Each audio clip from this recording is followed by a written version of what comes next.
నమస్కారం అండి, this is #యూ. జగన్మోహన్ రెడ్డి 2019లో 151 స్థానాలు వచ్చి గెలిచిన తర్వాత అమరావతిని పక్కన పడేసిన విషయం ప్రతి ఒక్కరికి తెలిసిందే. అమరావతి రాజధానిగా ఉంటుంది అని చెప్పి ఓట్లు వేయించుకుని తన అమ్మ చెల్లిని ఇద్దరిని కూడా ప్రచారానికి వాడుకున్న జగన్మోహన్ రెడ్డి ఇమ్మీడియట్గా రాగానే అమరావతిని పక్కన పడేసి 3 రాజధానులు, ఇంతకంటే మేధా సంపత్తి అయిన ఐడియా ఎవరికి దొరకదు, మొత్తం ఇండియాలో నన్ను మించిన మేధావి ఎవరు లేడు, 3 రాజధానులు పెడతా అని చెప్పించిన జగన్మోహన్ రెడ్డి ఒక్క రాజధానికి కూడా దిక్కు లేకుండా కూర్చుని మనకి చివరికి కూల్చుడు, ఎత్తివేతలు, ఆఖరికి గ్రావెల్ తవ్వుకి వెళ్ళిపోవడాలు తప్ప ఇవన్నీ చేత కావు. ఇతనికి పరిపాలన అనేది ఎక్కడా కూడా రవ్వంత కూడా చేత కాదని చెప్పి జనాలందరూ డిసైడ్ అయిపోయి 151 స్థానాల నుంచి 11 స్థానాలు పడేశారు. పడేసినా కూడా ఎక్కడ అమరావతి పైన విషయం చెమ్మటం జగన్మోహన్ రెడ్డి ఆపలేదు. ఈ రోజు జగన్మోహన్ రెడ్డి బయటకు వచ్చి గణాంకాల గురించి మాట్లాడుతున్నాడు. అమరావతి కన్స్ట్రక్షన్ కి పర్ స్క్వేర్ ఫీట్ కన్స్ట్రక్షన్ 10 నుంచి 13,000 రూపాయలు అవుతుంది, ఇంత ఖర్చు ఎక్కడన్నా అవుతుందా, మోసం జరుగుతుందని చెప్పి విషయం చెమ్మడానికి ముందుకు వచ్చాడు. కానీ జగన్మోహన్ రెడ్డి కెపాసిటీ ఏంటి అన్నది ఒక విషయం ఆలోచించాలి. 2019కి జగన్మోహన్ రెడ్డి వచ్చినప్పటికీ దానికంటే ముందున్న కన్స్ట్రక్షన్ కాస్ట్ చాలా తక్కువ.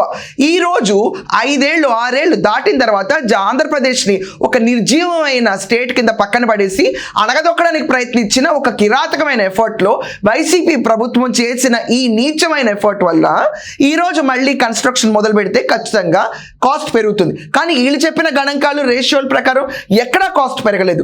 సచివాలయం టవర్స్ అవ్వనిండి, ఎమ్మెల్సీ ఎమ్మెల్యే బిల్డింగ్స్ అవ్వనిండి, రెసిడెన్సీస్ అవ్వనిండి, వీటన్నిటిపైన విషం చెమ్మడమే పనిగా పెట్టుకుని ఈరోజు జగన్మోహన్ రెడ్డి ముందుకు వచ్చాడు. కానీ ఇదే జగన్మోహన్ రెడ్డి రిషికొండ గుండు కొట్టించి బోడుగుండిలాగా చేసి 450 కోట్లు పెట్టి తను ఒక రిషికొండ ప్యాలెస్ అని కట్టేటప్పుడు మాత్రం ఇది ఒక టూరిజం రిసార్ట్ అని చెప్పి కట్టిన వెంటనే ఇమీడియట్ గా రిబ్బన్ కటింగ్ అప్పుడు రోజా వచ్చేసి ఇది సీఎం క్యాంప్ ఆఫీస్ అని చెప్తే ఏంటో ఈ బోడి రిషికొండ ప్యాలెస్ ఈ 3 భవంతులు ఏం చేసుకోవాలి, ఇది టూరిజం కాదు, ఈ కట్టిన ఉద్దేశమే సీఎం కోసం, ఇది వాళ్ళ ఫ్యామిలీ నివసించడానికి 3 భవంతులు కట్టారు కదా అని చెప్పి అందరూ గొల్లుమంటే ఈ రోజు జగన్మోహన్ రెడ్డి వచ్చి అది కట్టింది నా కోసం కాదు, పుతిన్ కోసం, ట్రంప్ కోసం అని చెప్పి మాటలు మాట్లాడుతున్నాడు. ఈరోజు కూర్చుని ఒక్కసారి రిషికొండ ప్యాలెస్ ఎస్టిమేట్స్కి వెళ్తే 450 కోట్లు పెట్టి రిషికొండ ప్యాలెస్ ని కట్టాడు. ఒక బాత్రూమ్ 16 లక్షలు పట్టింది. ఇదంతా కాకుండా ఆ ఇంటీరియర్ టెండర్స్ అయితే ఎవరెవరికి ఇచ్చారో బయట వాళ్ళకు కూడా ఇవ్వలేదు, సొంత అతని మిత్రులు బంధువులు వాళ్ళకే ఇస్తే కథంతా బయటకు పడింది. అక్కడ per square feet construction cost ఎంత పడిందో తెలుసా అండి? 15,293 రూపాయలు. ఈ రోజు జగన్మోహన్ రెడ్డి కూర్చుని అమరావతి పైన విషయం చెబుతున్నాడు. తను కడుక్కునే కక్కుసి కుళాయి బాత్రూముల ఖర్చు 16 లక్షలు పెట్టి కట్టచ్చు. ఇదంతా కాకుండా రిషికొండ బోడి 3 భవంతులు అవి ఏం చేసుకోవాలో అర్థం కావట్లేదు, అసలు ఎందుకు కట్టవా నువ్వు అంటే పేటీఎం గాళ్ళు అందరూ కూర్చుని ఈరోజు మీకు వాడడానికి కూడా రాదు, తెలివితేటలేవని విచ్చలవిడతనంగా నోరేసు పడుతున్నారు. అబద్ధాలను ప్రచారం చేయాలంటే ఇతనికి మించిన ఎక్స్పర్ట్ ఎవ్వడూ లేడు. అట్ ద సేమ్ టైం ఖర్చు పెట్టాలంటే తన కోసం తను ఎంత వెళ్ళిపోయి ప్రభుత్వ సొమ్ముని, జనాల సొమ్ముని ఇష్టం వచ్చిన కట్టిన దాఖలాలకి రిషికొండ ఉంది. జగన్మోహన్ రెడ్డి అమరావతికి ఒక పెద్ద వ్యతిరేకి.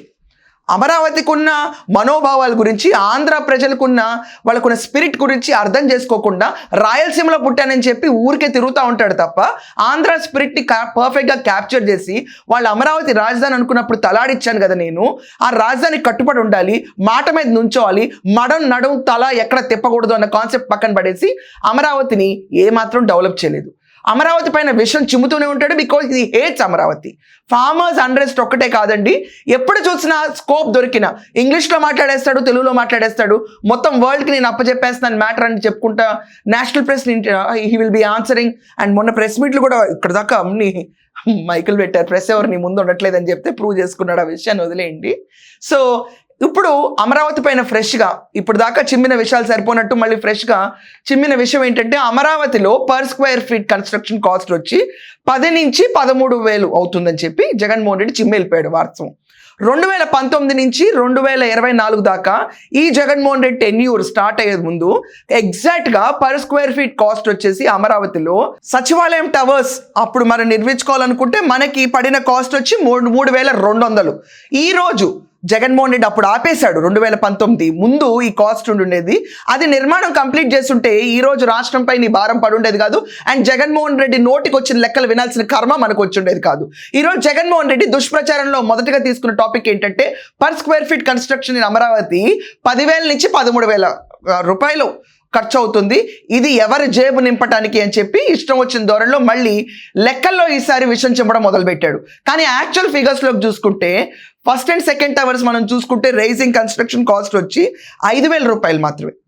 ఇక్కడ మనం చూసుకుంటే పర్ స్క్వేర్ ఫీట్ 5,000 పడుతుంది. 1,800 పర్ స్క్వేర్ ఫీట్ పెరిగి ఈ రోజు రాష్ట్రంలో ఈ ఖజానాకు బొక్కబడ్డానికి కారణం జగన్మోహన్ రెడ్డి. దీనికి సమాధానం చెప్పడానికి మనకు ఆన్సర్లు ఉండవు. మనం ఏం చేద్దాం అనుకున్నామో క్లారిటీ లేదు, మనం ఏం చేయాలనుకుంటున్నామో ప్రణాళిక లేదు. మేనిఫెస్టో ఎవడో రాస్తాడు, ఇతను ఏదో చదువుతాడు, ప్రెస్ మీట్కి వస్తాడు, 100 తప్పులున్న ప్రెస్ మీట్ పేపర్లు చదివి వెళ్ళిపోతాడు. హీఈస్ యాక్చువల్లీ ఏ స్క్రిప్టెడ్ మ్యాన్. ఎవడో రాస్తే ఎవడో చెప్తే ఏదో చదివి వెళ్ళిపోయే రకం. ఇలా ఉంటుంది మన గవర్నమెంట్లో. సో నువ్వు చేయకపోవడం వల్ల ఈరోజు 1,800 రూపాయలు పర్ స్క్వేర్ ఫీట్ భారం అమరావతి మీద పడుతుంది. దీనికి సమాధానం చెప్పే సత్తా నీకు లేదు. ఇది ఫ్యాక్ట్. ఈ లెక్కల్లోకి వెళ్ళామనుకుంటే మాత్రం ఈ లెక్కలు ఎవరు అడుగుతారులే, నేను ఎవరికి ఆన్సర్ చెప్పాలి అన్న ఉద్దేశంతో అసెంబ్లీకి హోదా ఇవ్వరు కాబట్టి, హోదా లేదు కాబట్టి నేను రానంటాడు. ప్రెస్ మీట్లో కూర్చుని స్క్రిప్టెడ్ డ్రామానంతా చదివి వెళ్ళిపోతూ ఉంటాడు. ప్రశ్నలకు సమాధానం చెప్పేంత సీన్ సితారా కూడా ఉండదు మనకి. అండ్ కూర్చుని ఈరోజు 10 నుంచి 13,000 కోట్లు అంటున్నాడు. అవుతుంది 5,000 కోట్లు. ఇది వరకు 3,800 కోట్లు ఉండేది. నువ్వు ఖర్చు పెట్టుంటే 3,800 కోట్లు అయిపోయేది. అది పక్కన పడేసి 1,800 భారం ఈరోజు ప్రజల మీద కేసావు. ఇది చాలదన్నట్టు నీ భారాన్ని భరించలేక జనాలు కూర్చుంటే 5 ఏళ్ళు జీవితం నాశనం అయింది ఆంధ్రప్రదేశ్ కూర్చుంటే నువ్వు వచ్చి లెక్కల దుష్ప్రచారం ఈరోజు 10,000 కోట్ల నుంచి 13,000 కోట్ల. ఎవడు చెప్పింది నీకు? ఎవడు చెప్పింది నీకు? ఒక ఎవిడెన్స్ ఉందా చెప్పడానికన్నా? వాళ్ళు నువ్వు చెప్పి వెళ్ళిపోతావా? నీ చెవుల్లో చెప్పారు ఎవరన్నా? ఎమ్మెల్సీ, ఎమ్మెల్యే, అఖిల భారత సర్వీస్ అధికారుల నివాసాలన్నీ ఇప్పుడు కన్స్ట్రక్షన్ అవుతున్న దానికి 2019కి ముందు దాని ఎస్టిమేట్ కాస్ట్ వచ్చేసి 4,200 పర్ స్క్వేర్ ఫీట్ అండి. జగన్మోహన్ రెడ్డి ఎలాగో అవి కూడా చేయడు. ఏది చేయడానికి అతనికి చేత కాదు. సో 5 ఏళ్ళు వృధా చేసి ఆంధ్రప్రదేశ్లో వెళ్ళిపోవడం వల్ల ఈరోజు 6,884 రూపాయలు పడుతుంది పర్ స్క్వేర్ ఫీట్. సో ఈ అదనపు భారం ఎవరిది? నీ వల్ల కాదా? ఎక్కడుంది ఇక్కడ 10,000, 13,000 పర్ స్క్వేర్ ఫీట్? ఇలాంటి అవాస్తవాల్ని ప్రచారం చేయటంలో జగన్మోహన్ రెడ్డి తనకు తానే ముందుకొచ్చి స్పోక్స్ పర్సన్లా తయారైపోయాడు. ఇష్టం వచ్చినట్టు జనాల పైన, రాజధాని పైన మనం బురద జల్లటమే కాదు, లెక్కలు గణాంకాల్లో కూడా ఏది పడితే అది మాట్లాడితే జనాలు నమ్ముతారు.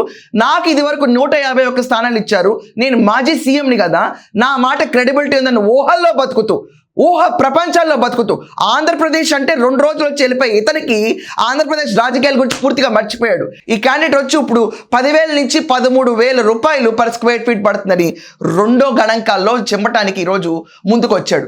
ఎక్కడన్నా ఇతని దగ్గర ఆధారాలు ఉంటే ఆధారాలు తీసుకొచ్చి ముందు పెట్టి మాట్లాడాలి తప్ప ఇలా నోటికొచ్చి మాట్లాడితే దయచేసి తన మాటలు నమ్మకండి అనే డిస్క్లైమర్ ఇచ్చే పరిస్థితికి తను దిగజారిపోతున్నాడు. ఒక మాజీ సీఎం అంటే ఎంత హుందాగా ఉండాలి. నా వల్ల కాలేదు, నేను చేయలేదని రాజకీయం నుంచి విరామం తీసుకోకుండా కూర్చుని ఈరోజు మళ్ళీ ఇంత అదనపు భారం రాష్ట్రం మీద వేసి ఒక చోట 1,800, ఇంకో చోట మనం చూసుకుంటే లిటరలీ 2,000 గ్యాప్ కనిపిస్తుంది. ఇంత అదనపు భారం పర్ స్క్వేర్ ఫీట్ వేసి 5 ఏళ్ల పాటు ఆంధ్రప్రదేశ్ భవిష్యత్తు ఏం లేకుండా చేసి, state development, per capital income ఏమీ లేకుండా చేసి ఈరోజు నువ్వు కూర్చుని మళ్ళీ గణాంకాల్లో లెక్కలు మాట్లాడుతున్నావా? అసలు నువ్వు కట్టిన ప్యాలెస్లు ఎవరి కోసమో నీకే ఒక స్టాండ్ ఉండదు, నీ టూరిజం మినిస్టర్కి ఒక స్టాండ్ ఉండదు, మీ నోటికి ఏదొస్తే అది వాగుతూ ఉంటారు. Who cares? ఎవరు నమ్ముతారు?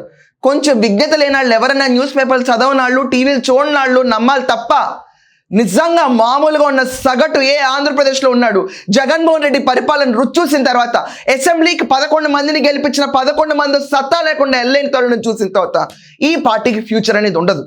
వీళ్ళు ఇలా విషం చిమ్ముకుంటూ ఉంటారు. వీళ్ళని వెంటం మానేస్తే రాష్ట్రం బాగుపడుతుంది. సో మీ ఒపీనియన్ ఏంటి? ఇలాంటి గణాంకాలు తప్పుగా జనాల మీద రుద్దడం పైన జగన్మోహన్ రెడ్డికి ఉన్న back end of mind plan ఏంటో కమెంట్స్లో మెన్షన్ చేయండి. That's all for now. Thank you.